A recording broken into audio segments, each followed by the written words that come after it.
That's We're Eugene. just letting everybody file on in. We've got a big group here. Wow, you don't want to people. Actually, a lot of people. Come on down.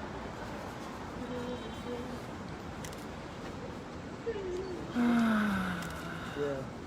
Price is not right. There should be no price tag on There it. is no price tag on the neighborhood. Very true. All right, I am going to get started just because we have a couple people who will be speaking here. To give you a little bit of historical context as to why 30th and 31st Street are unique in this area.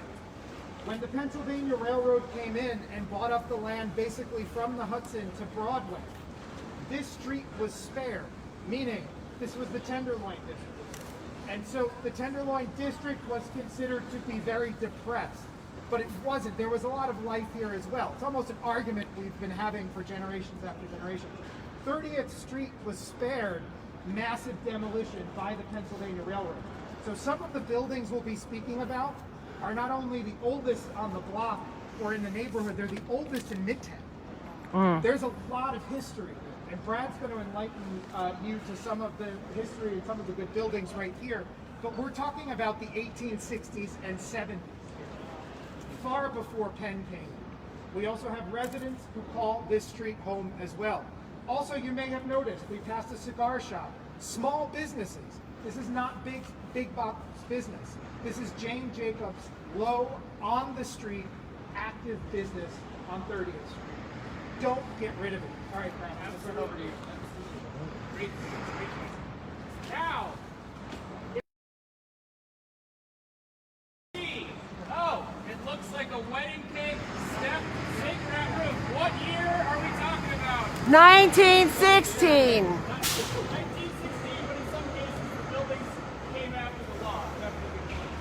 Now, some of the buildings on this block have been deemed to be National Register or State Register eligible as landmarks, including the building over here, which is the Fairmount from 1924. You can see the sort of fan light over on the ground floor window. And how many pediments do you see on this building? The triangular pediments. There are not just one, there are in fact 3 on this building, and the baluster is up there. It's a building that has ornament. It is a building that is not just every other building. It is not just taking from the city, as so often buildings with glass and steel curtain walls do. It is giving something to the city.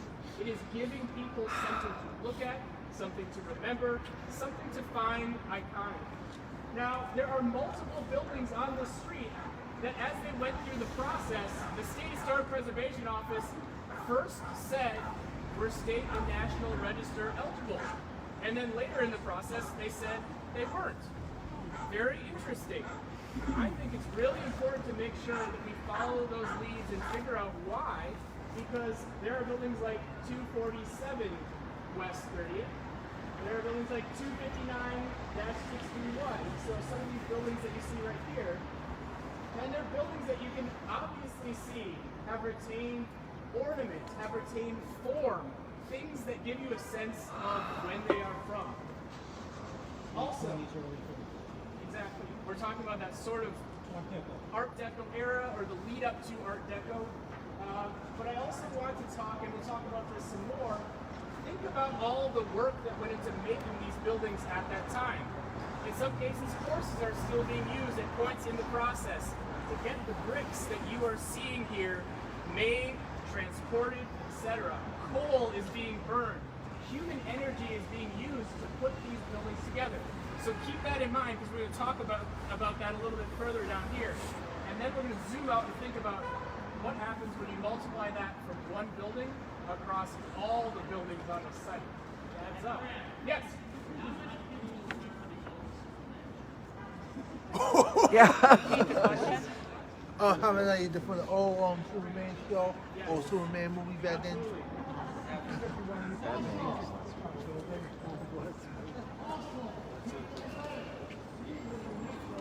Yeah, West 40th. Yeah, West 40th. Printers out. West 40th between 7.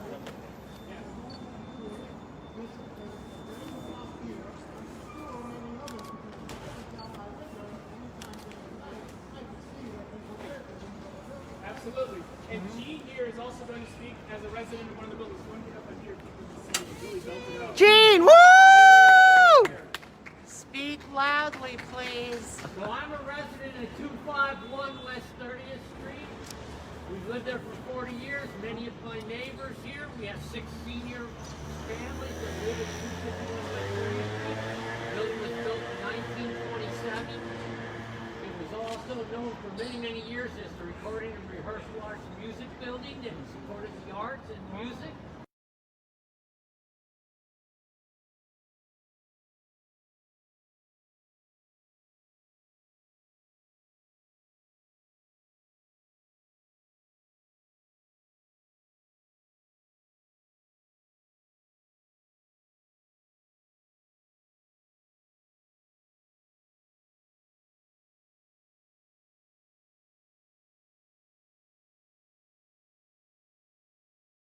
Profit fund. It's a land grab designed as transit improvement. It's not an improvement. We get a basement station below Madison Square Garden that will never be truly functional. This proposal needs to be stopped. The community has to rise up, go tomorrow, register for the public hearing, make your case, speak. You have 30-day comment period to send in comments, and you need to let them know this project is not what the community wants. Here, You're here! here. Woo! Yes. Okay, we are going to follow Justin down to the end of the block here. He's got another one for us.